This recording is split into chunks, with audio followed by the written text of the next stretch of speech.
Hello. Let's read the Bible with the book of Hebrews, chapter 2, in the English Standard Version.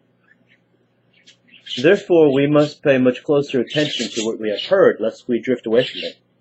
For since the message declared by angels proved to be reliable, and every transgression or disobedience received a just retribution, how shall we escape if we neglect such a great salvation? It was declared at first by the Lord, and was attested to us by those who heard, while God also bore witness by signs and wonders and various miracles, and by gifts of the Holy Spirit, distributed according to his will.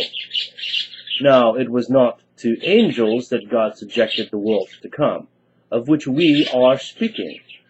It has been testified somewhere, "What is man, that you are mindful of him, or the Son of Man, that you care for him?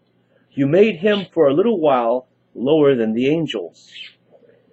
You have crowned him with glory and honor, putting everything in subjection under his feet."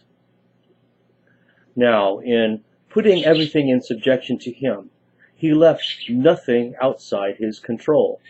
At present, we do not yet see everything in subjection to him, but we see him who for a little while was made lower than the angels, namely Jesus, crowned with glory and honor because of the suffering of death, so that by the grace of God he might taste death for everyone. For it was fitting that he, for whom and by whom all things exist, in bringing many sons to glory, should make the founder of their salvation perfect through suffering. For he who sanctifies and those who are sanctified all have one source.